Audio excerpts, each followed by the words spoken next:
Everybody. This is the last lesson in Unit 13. We're going to be looking at the biomedical therapies. So some questions we want to consider. What are the drug therapies and how do double-blind studies help researchers evaluate a drug's effectiveness? How are brain stimulation and psychosurgery used in treating specific disorders? And finally, how, by taking care of themselves with a healthy lifestyle, might people find some relief from depression? And how does this reflect our being biopsychosocial systems? Okay, so we're going to start with drug therapies. We'll talk about antipsychotics, anti-anxiety, antidepressant, and then finally mood stabilizing medications. We'll look at brain stimulation, both electroconvulsive and alternative. There's also magnetic um, brain stimulation. We'll talk a minute about psychosurgery, kind of a last resort type of thing. And then we'll end it with some therapeutic lifestyle change. So things you can do without having to, take drugs or stimulate certain parts of the brain. All right. So what are the drug therapies and how do double-blind studies help researchers evaluate a drug's effectiveness? So psychopharmacology, that is the study of the effects of drugs on the mind and behavior, right? You can kind of see it in there. Pharma, you probably recognize that has to do with drugs, right? Pharmacists. Psycho has to do with the mind, right? So we use double-blind procedures for testing new drugs. So I'm going to describe that really quickly. So basically, you just say there's a new medication out, and you want to see if it actually does what it says, but you also want to take into account that the placebo effect is a very real thing. So what you do is there are two groups, right? It's pretty standard. One's going to get the drug, the other is not. And then you're going to compare their outcomes, right? So in a double-blind procedure, the participants that are taking either the placebo or the actual drug, they don't know what they're taking. They could be taking either or. And also the researchers, the people administering the drugs and everything, they don't even know which group is which, right? Hence the word double blind.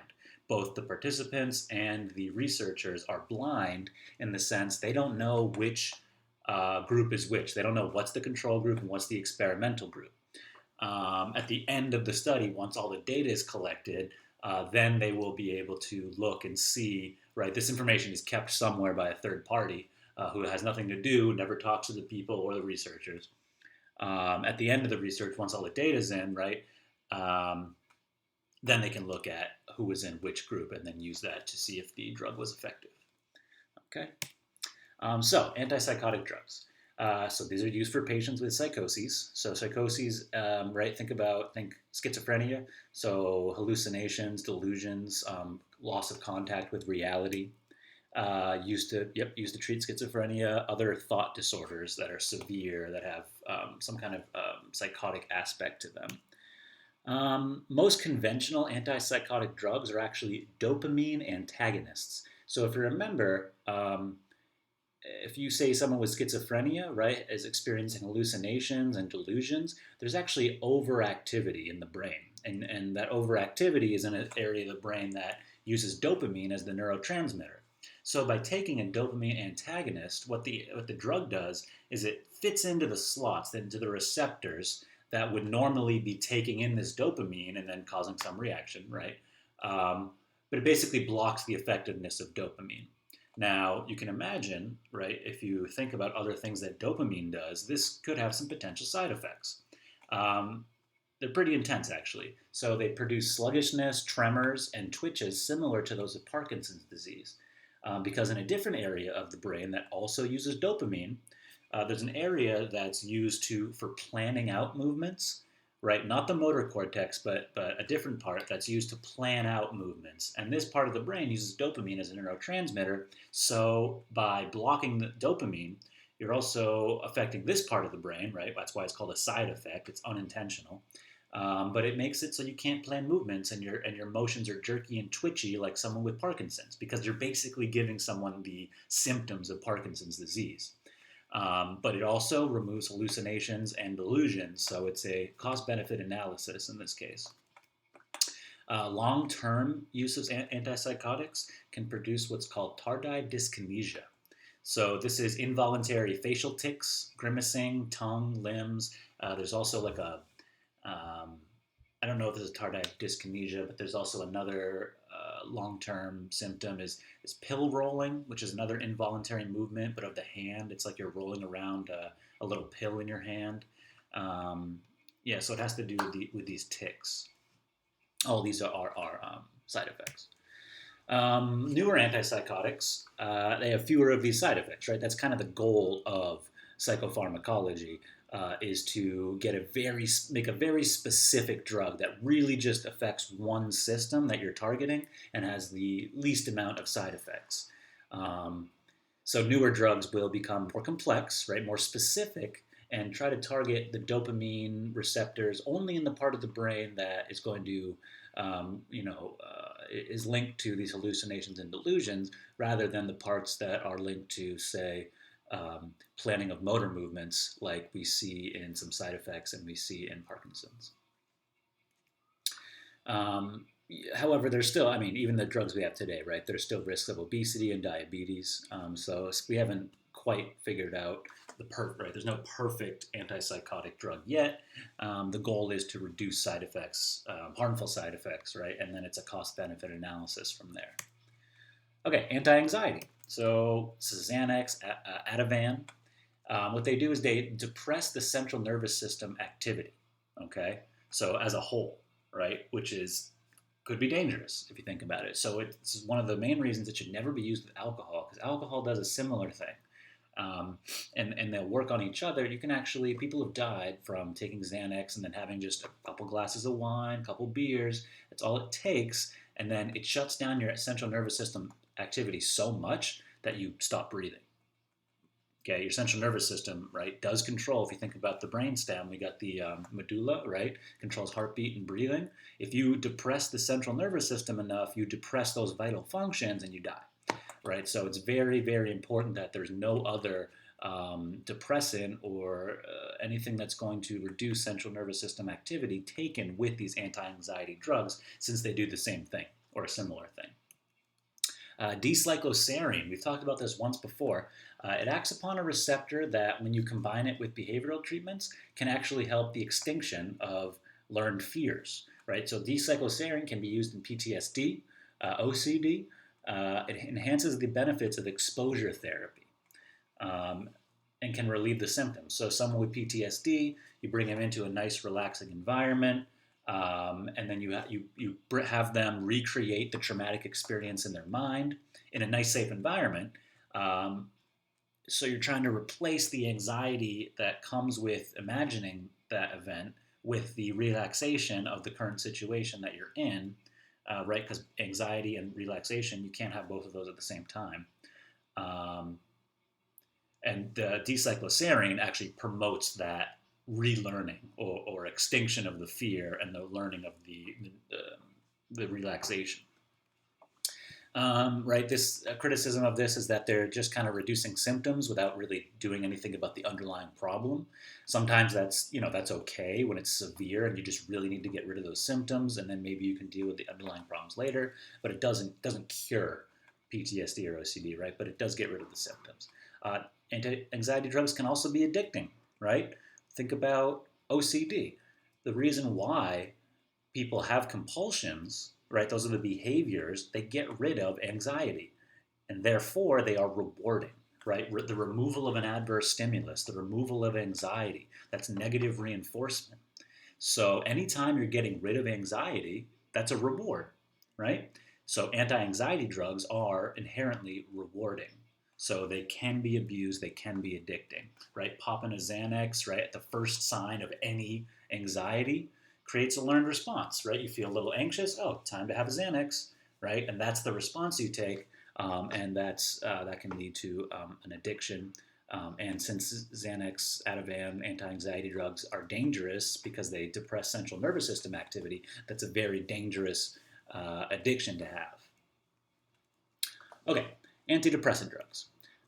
These drugs are agonists, meaning they mimic other neurotransmitters, right? Agonists are drugs that do the same thing, right? They fit into the same receptors and activate it instead of blocking it, like an antagonist. Okay, So they usually increase the availability of certain neurotransmitters, usually norepinephrine or serotonin, because those are related to mood and arousal. And these are also neurotransmitters, norepinephrine, serotonin, that are scarce, right? There's a reduction. There isn't enough in people with feelings of depression or anxiety. Um, Antidepressants have been used to treat anxiety disorders, OCD, PTSD as well. So, brand names would be like Prozac, Zoloft, Paxil. There's, probably 1,000 more at this point. So these ones, Prozac, Zoloft, Paxil, they work by blocking the reabsorption and removal of serotonin, right? So they stop your body from reabsorbing and removing the serotonin from synapses so that it lasts there longer. Now, this group of drugs, this group of antidepressants are called SSRIs because that stands for selective serotonin reuptake inhibitor, right? Look at the words there. They select certain serotonin pathways, right? And they prevent the reuptake. So you have, right, the presynaptic cell, the first cell, dumps serotonin into the synapse, right, where it fits into the receptors of the postsynaptic cell, right? Postsynaptic meaning after the synapse. And what SSRIs do is normally that serotonin would do its thing and then get sucked up back into the presynaptic cell. SSRIs prevent that reuptake. They prevent the first cell from sucking up the serotonin back in. So what that does is it lets the serotonin stay in the synapse for longer, having more of an effect. So basically, you're getting more bang for your buck out of the same amount of serotonin. Here's an image that kind of depicts that, right? Here we go. We have serotonin being dumped into the synapse. Now, usually what happens is it gets reabsorbed to be used again later. Now, SSRIs, you see they prevent the reuptake, so the serotonin sits in the synapse longer, having a greater effect. Okay. Older antidepressants work by blocking the reabsorption or breakdown of both norepinephrine and serotonin. Now, you could probably imagine if you have a drug that blocks both of these, it's probably having lots of side effects, right? More potential side effects, dry mouth, weight gain, hypertension, dizzy spells, right? The more a drug does, the more places it acts, the more side effects it's going to have. So if you have a drug that acts on norepinephrine and serotonin systems, then you're going to have a wide range of effects aside from just an antidepressant effect, right? In this case, dry mouth, weight gain, hypertension, dizzy spells. So there's an effect that these antidepressant drugs they have within hours, right? There's a biological change that happens, but the psychological effect, the larger effect that you want, right? To get rid of the depression, it takes weeks, sometimes months. Now you can see where that might be a problem, right? Somebody who's really depressed doesn't want to wait. 4 weeks is a very long time to be depressed, right? 4 weeks of misery, it sucks, and sometimes it even gets worse before it gets better, which then people taking antidepressants will say, oh, it's been 2 weeks and I haven't felt any change. I actually feel worse. I'm not taking these anymore. And that's the worst thing that can happen, to start a medication, not see it through. Well, not the worst thing, right? One of the worst things that can happen is to hit that low point and then stop taking your medication that if you took it for another couple weeks or 3 weeks, it actually would have an effect. So that 4 week time period is crucial that people that are prescribed antidepressants, they keep taking them. When we have increased serotonin, it promotes neurogenesis. Remember, neurogenesis, right? Genesis is like the creation of neurons. So it's the birth of new brain cells. And this could be reversing the stress-induced loss of neurons. So that might be one of the ways these antidepressant drugs work. Aerobic exercise calms people who feel anxious and energizes those who feel depressed. I can't stress aerobic exercise enough, right? It's free. You don't have to pay anybody. You don't need a prescription. You just got to do it, and it has tremendous health benefits, not just in terms of depression, anxiety relief. It's a good move. Cognitive therapy can boost the effectiveness of these drugs and reduce the post-treatment risk of relapse. So cognitive therapy, remember, is just changing the way we think. Okay. The best method for severe depression is an eclectic approach, right? Antidepressant drugs, which work bottom up, on the emotion-forming limbic system, right? We're changing the synapses. We're getting down at that cellular level and changing things. That's changing things from the bottom up. And you do that in conjunction with CBT, cognitive behavioral therapy, right? Which is a top-down, which changes the way we think and the way we behave, right? So you're starting in the cortex, in the frontal lobe, right? Decision-making, thinking, planning, judgment. And it's a top-down approach. So that combination is really the best method for severe depression. Now, there's little reason to prescribe medication to anybody but like the most severely depressed, right? You don't want to just be handing out drugs if someone has having a bad day. It really should be saved for when it's like, okay, we've tried other things, and now we're going to try drug treatments as a third, fourth, fifth, whatever resort. Finally, mood-stabilizing medications. So this one I always find super interesting. So for bipolar disorder, the most effective treatment is lithium. Now, if you remember from chemistry, lithium is just an element. It's not a chemical, right? It's just a single atom. Well, an ion in this case. It's a very simple atom, too. I think it's just number 3, right? It's 3 protons, few electrons, few neutrons. But it's effective for stabilizing mood for those with bipolar disorder. It helps to ease manic episodes, and it, to a lesser extent, lifts depression. But its real use is in tampering or dampening those manic episodes, right? That's the opposite of depression, right? Where you're energetic, you can't sleep, everything's amazing, you're euphoric, right? You feel like you're on top of the world, but you have delusions of grandeur. You might think you're some kind of leader or god or something. It reduces bipolar patients' vulnerability to cognitive decline, reduces risk of suicide to about 1/6 of what it was if you weren't taking lithium. And, they're not 100% sure why, but it works. Lithium works. So that's why I always found this interesting, just because we're not 100% sure why it works. And it's such a simple thing, right? It's just an atom. It's not some complex drug where we're mimicking a neurotransmitter and we're targeting certain receptors. It's just an atom. It's pretty interesting. Okay, so take a moment, right? Try to review all the different drug therapies for all the anti, right, and then the mood stabilizers. And remember that the only way we know these work is through double-blind studies. Okay, so make sure you know what a double-blind study is. All right, brain stimulation. How are brain stimulation and psychosurgery used in treating specific disorders? So ECT, electroconvulsive therapy. This is a treatment, it sounds brutal, where basically you run an electrical current through the brain of an anesthetized patient, right? So they are under anesthesia, they probably have taken muscle relaxants so that they're not flailing.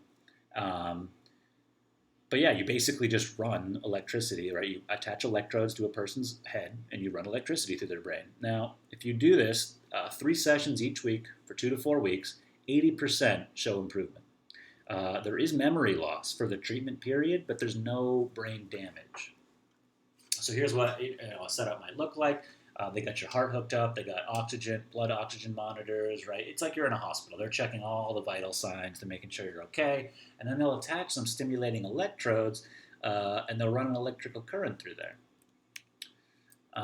It's effective for treating severe depression, and specifically in treatment-resistant patients, right? It's not like you come in, you're like, I've been feeling kind of bad for a few weeks straight now, and it's not going away. All right, electroconvulsive therapy. No, it's very much a last resort for treatment-resistant, right? People that have shown no response to cognitive behavioral therapy, drug therapy, lifestyle changes, then we kind of move in this direction.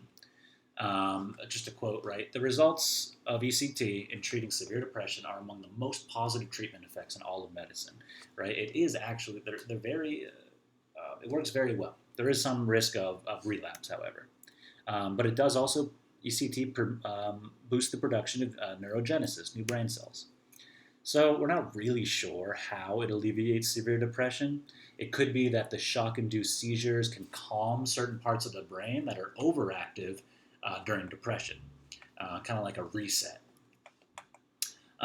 Skeptics have said, right, the other skeptics would say, well, maybe it's just a placebo effect. People go through this procedure expecting it to work, so, it works. And some evidence that kind of shows maybe that's true. 40% tend to relapse within 6 months back into depression.